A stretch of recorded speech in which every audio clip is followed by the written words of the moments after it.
తెలంగాణ కాంగ్రెస్ పార్టీలో చీలికలు తెచ్చేందుకు జగన్మోహన్ రెడ్డి ప్రయత్నాలు చేస్తున్నారా? అందులో భాగంగానే తెలంగాణ మంత్రి పొంగులేటి శ్రీనివాసరెడ్డి అలాగే ఎమ్మెల్యే కోమటిరెడ్డి రాజగోపాల్ రెడ్డి ఇప్పుడు రేవంత్ రెడ్డి కొంప ముంచబోతున్నారా అంటే అవుననే సమాధానం ఇస్తున్నారు కొంతమంది రాజకీయ విశ్లేషకులు. ఈ నేపథ్యంలోనే ఇదే అంశం మీద మనం విశ్లేషణ చేసుకునేటువంటి ప్రయత్నం చేద్దాం. ప్రస్తుతం మనతో పాటున్నారు ప్రముఖ రాజకీయ విశ్లేషకులు, ప్రముఖ సీనియర్ జర్నలిస్ట్ దుర్గా వడ్లమణి గారు. వారితో మాట్లాడదాం. దుర్గా, నమస్తే అండి. నమస్తే అండి. తెలంగాణ కాంగ్రెస్లో చీలికలు తెచ్చేందుకు జగన్మోహన్ రెడ్డి ప్రయత్నాలు చేస్తున్నారని, అందులో భాగంగానే ఇప్పుడు కోమటిరెడ్డి రాజగోపాల్ రెడ్డి అలాగే పొంగులేటి శ్రీనివాసరెడ్డి రేవంత్ రెడ్డి కొంప ముంచే ప్రయత్నం చేయబోతున్నారు అనేటువంటి వ్యాఖ్యలు అయితే ఇప్పుడు కొంతమంది దగ్గర నుంచి వస్తూ ఉన్నాయి. దీన్ని ఎలా చూడాలంటారు? అంటే రెండు అంశాలండి. ఒకటి, అసలు తెలంగాణ అనగానే, హైదరాబాద్ అనగానే ఇంకా చంద్రబాబు బ్రాండ్ పోవట్ల, నెంబర్ 1. నెంబర్ 2, రేవంత్ రెడ్డి గెలవడంలో, గెలుపు వెనకాల ఎవరు ఒప్పుకున్నా ఒప్పుకోకపోయినా తెలుగుదేశం హస్తం ఉంది, చంద్రబాబు నాయుడు గారి చాణక్య నీతి కూడా ఉంది, ఎంత కొద్దో గొప్ప. ప్లస్ ఆంధ్రాకి సంబంధించిన ప్రజలు ఎవరైతే ఇక్కడ ఉన్నారో కొన్ని ప్రాంతాల్లో వాళ్ళు ఖచ్చితంగా సపోర్ట్ చేశారు రేవంత్ రెడ్డికి, డైరెక్ట్గాను ఇండైరెక్ట్గాను. ముఖ్యంగా ఖమ్మం వెళ్ళి పొంగులేటి శ్రీనివాసరెడ్డి ఎవరైతే ఉన్నారో థ్యాంక్స్ చెప్పుకొచ్చారా లేదా? ఎందుకు చెప్పాడు? ఖమ్మంలో ఎవరున్నారు ఎక్కువ? ఆంధ్ర వాళ్ళు ఎక్కువ ఉన్నారు. కాబట్టి వీళ్ళు ఎందుకని వాళ్ళ అస్తిత్వాన్ని కోల్పోవటానికి ప్రయత్నిస్తున్నారు, ఎందుకు వాళ్ళు ఇలాంటి వ్యాఖ్యానాలు చేస్తున్నారు? ఇప్పుడు ఎన్టీ రామారావు గారికి సంబంధించి ఎన్టీఆర్ గార్డెన్స్ తీసేసి అసెంబ్లీ కడతానంటాం ఏంటండి? అంటే ఎన్టీఆర్ గార్డెన్స్ తీసేసి అసెంబ్లీ కట్టేస్తే అంటే ప్రజలు ఊరుకుంటారా? తెలంగాణ ప్రజలు, ఆంధ్ర ప్రజలు మనకు సంబంధం లేదు, తెలంగాణ ప్రజలే ఊరుకుంటారా? ఎందుకంటే తెలుగుదేశం సంబంధించిన వ్యక్తిగా కాకుండా విశ్వవిఖ్యాత నందమూరి తారక రామారావు గారికి మంచి గుర్తింపు ఉంది. ఆ తెలుగువారు ఆరాధ్య దైవంగా కూడా ఆయన్ని కొంతమంది భావిస్తారు. తెలుగు ఆత్మగౌరవాన్ని నినదించిన వ్యక్తిగా కూడా ఆయన గుర్తిస్తారు. ఇప్పుడు ప్రాంతాలు విడిపోయినా కూడా భాష ఒకటే కదండి, అందరం తెలుగు వాళ్ళమే. ఇప్పుడు తెలంగాణలో కష్టం వచ్చినా ఆంధ్ర వాళ్ళు స్పందించాలి, ఆంధ్రాలో కష్టం వచ్చినా తెలంగాణ వాళ్ళు స్పందించాలి. అది మనం మర్చిపోకూడదు ఎప్పుడు కూడా. మనం ప్రపంచంలో ఎక్కడున్నా కూడా మనందరం కూడా ఆ తాను ముక్కలమే, తెలుగు అనే ఒక తాను ముక్కలం మనందరం. కాబట్టి ఇవాళ అస్తిత్వాన్ని కోల్పోయి ఇలాంటి వ్యాఖ్యలు ఎందుకు చేస్తున్నారు? ఇవాళ పొంగులేటి శ్రీనివాసరెడ్డి ఏమంటున్నాడండి, వరదల కారణంగా అమరావతి వైపు ఎవరూ రావట్లేదు, మరి వచ్చిన పెట్టుబడులు ఇవంతా ఎలా వస్తున్నాయి? ఇప్పుడు వరదల తర్వాత కూడా చాలా ఎంఓయూలు జరుగుతున్నాయి కదా, చాలామంది వస్తున్నారు కదా. లేటెస్ట్గా ఎన్ని కంపెనీలు వచ్చాయి? అంటే ఇవన్నీ వీళ్ళ కళ్ళకి కనిపించట్లేదా? ఇప్పుడు శ్రీనివాసరెడ్డి ఉద్దేశం ఏంటి? ఎందుకు జగన్ మాటలు వల్లవేస్తున్నాడు? ఎందుకు ఇండైరెక్ట్గా జగన్కి సపోర్ట్ చేస్తున్నాడు? ఇది రేవంత్ రెడ్డి గుర్తించాడా లేదా? ఇప్పుడు రేవంత్ రెడ్డికే అన్ని రకాలుగా నష్టం అండి వీళ్ళ వ్యాఖ్యల వల్ల. అసలే రేవంత్ రెడ్డి మీద కొంచెం నెగిటివ్ ఇది స్టార్ట్ అయింది. ఫస్ట్ అసలు రేవంత్ రెడ్డిని అందరూ కూడా చాలా అప్రిషియేట్ చేశారు, అసలు నువ్వు ముఖ్యమంత్రి అవడమే చాలా గొప్ప విషయం అన్నట్టు.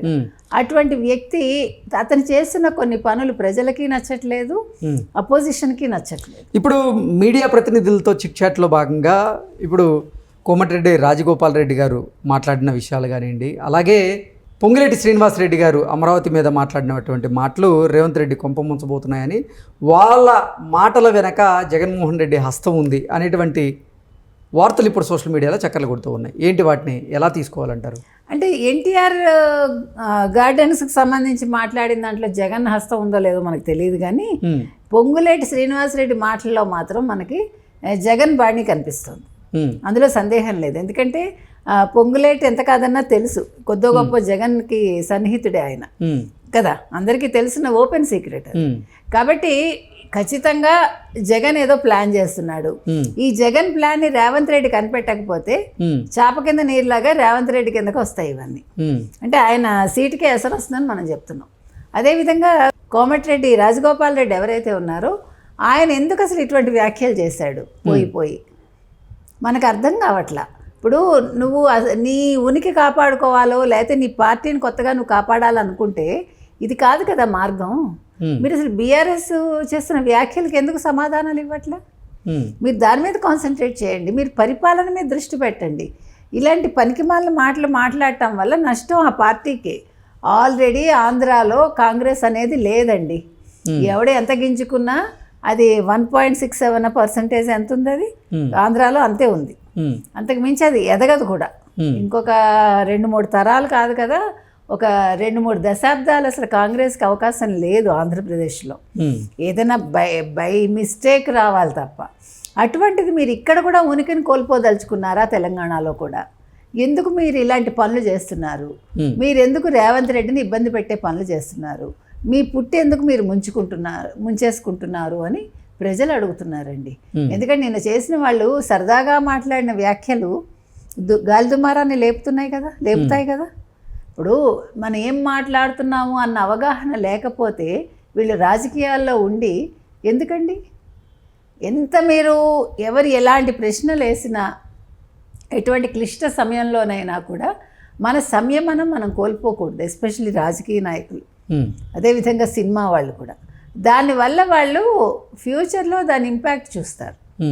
అది అక్కడితో ఆగిపోదు. అది అందులో ఇప్పుడు సోషల్ మీడియా వచ్చేసాక అది కార్చిచ్చులాగా వ్యాపించడం అంటాం చూడండి. ఒక అడవి అంటుకుంటే కార్చిచ్చు ఏ రకంగా వ్యాపిస్తుంది, అలాగా ఈరోజు ఈ మాటలు అలా వ్యాపిస్తున్నాయి.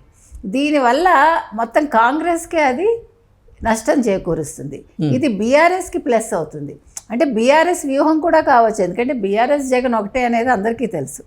కాబట్టి బీఆర్ఎస్ ఇప్పుడు వాళ్ళు ఉండే సిచ్యువేషన్లో, అంటే ఒక పక్క అరెస్ట్ల భయంతో, మరో పక్క పార్టీ అసలు ఇంకా లేవదేమో అనే ఒక సందేహంలో వాళ్ళు జగన్మోహన్ రెడ్డి సపోర్ట్ తీసుకుంటున్నారా?